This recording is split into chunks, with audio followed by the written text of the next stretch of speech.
Сәлем достар, ең алдымен каналға жазылып лайк басып, колокольчикті басып кетулеріңізді сұраймын.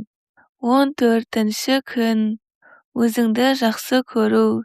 Екінші аптаға шолу. Бүгін сіз айнамен жұмыста жеткен жетістіктеріңізге талдау жасап, осы жолда өзіңізге көбірек уақыт пен жігер беруді үйренесіз. Сізді қалай мақтан ететінімді білсеңіз ғой, алтыным. Міне, екінші аптамыз да аяқталды. Сіз жан досыңыз айнаның алдында тұрсыз. Күн сайын өміріңізге көбірек сүйіспеншілік әкелудің неше түрлі жолдарын үйреніп жаттығып жүрсіз. Сіз махаббат пен шат-шадыман қуанышқа, өмір сізге ұсынатын бар жақсыға лайықсыз. Айнамен жұмыс кезінде әлі де өзіңізді сәл-пәл ақымақ немесе ыңғайсыз сезінесіз. Күн сайын жаңа жаттығуға кіріскенде өзіңізге түсіністікпен қарап шыдамды болғаныңыз жөн. Өзгеріс кейде ауыр жолмен келеді, кейде жеңіл болуы мүмкін.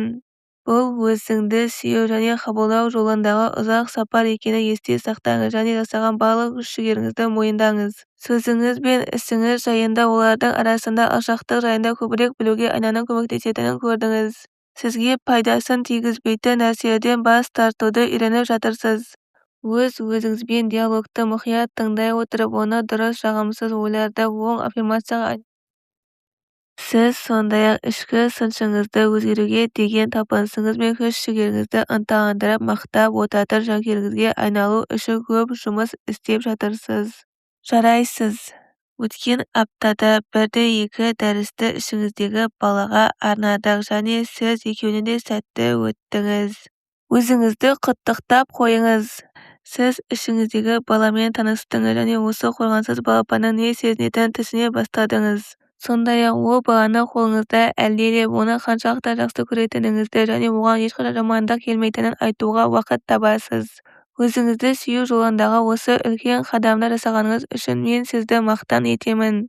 Осы алғашқы 14 дәрістен кейін сіз тәніңізді, ішкі ойларыңызды, сенімдеріңізді қалай көрсететінін түсініп жатырсыз. Денеңіздің сізге жолдаған үндеуіне назар аудара бастадыңыз.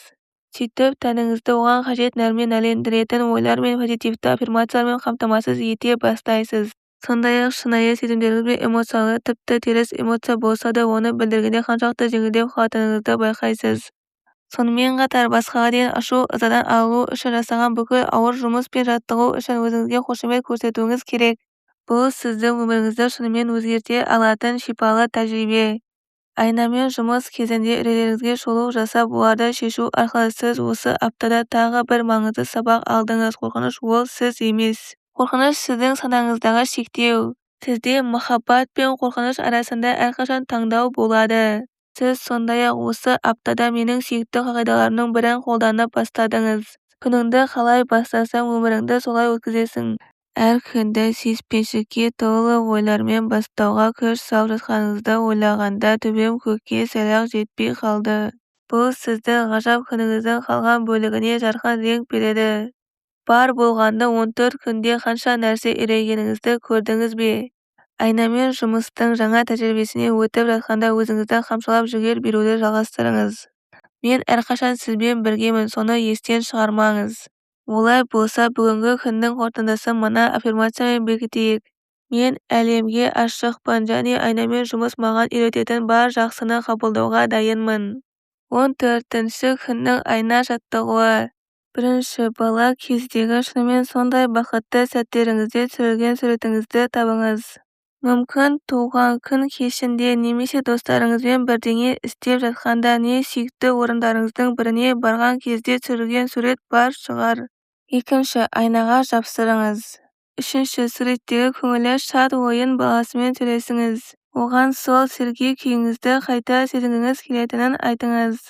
Ішіңіздегі баламен шынайы сезімдеріңізбен бөлісіп және оған не кедергі болатынын талқылаңыз. Төртінші, мына аффирмацияларды айтыңыз. Мен бүкіл қорқынышымнан арылуға дайынмын. Мен қорқатын ештеңе жоқ. Мен ішімдегі баланы жақсы көремін. Мен сені жақсы көремін. Мен бақыттымын. Мен ризамын. Мен сүйіктімін. Бесінші, осы аффирмацияларды 10 мәрте қайталаңыз. Ғаламат күш ішіңізде. 14-ші күннің күнделік сұрақтары.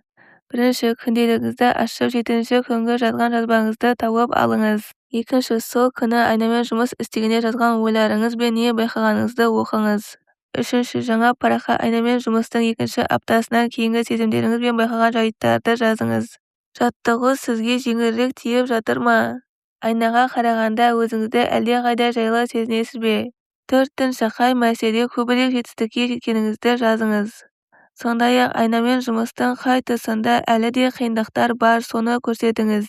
Бесінші, ауыр тиіп жатқан тастарын еңсеру үшін айнамен жұмыстың жаңа жаттығуларын және аффирмацияларын жасап шығыңыз. 14-ші күнгі жүректегі ойлар. Мен өзімнің асқан кереметтігімді ғана көруге дайынмын. Сіздің таңдауыңыз кез келген жағымсыз, жойқын, қорқынышты идея мен ойды санаңыздан және өміріңізден алып тастау. Енді миыңызды улайтын ойлар мен әңгімелерді тыңдамаңыз немесе мүлде жоламаңыз. Бұдан былай сізге ешкім зиян тигізе алмайтын, өйткені басқа біреудің сізді ренжітуіне жол бермейсіз. Бұдан былай сізге ешкім зиян тигізе алмайтын, өйткені басқа біреудің сізді ренжітуіне жол бермейсіз.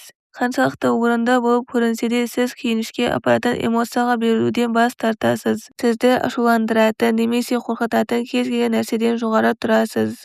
Дискурсивті ойлардың сізге шамасы жетпейді.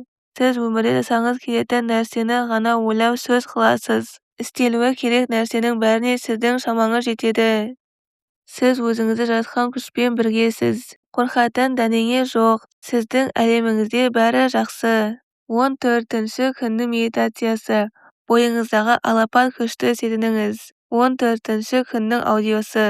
Осы жаңа күнді сүйіспеншілікпен құшағыңызды жайып қарсы алыңыз. Өз күшіңізді сезініңіз. Тыныс алудың құдіретін сезініңіз. Даусыңыздың күшін сезініңіз. Махаббатыңыздың күшін сезініңіз.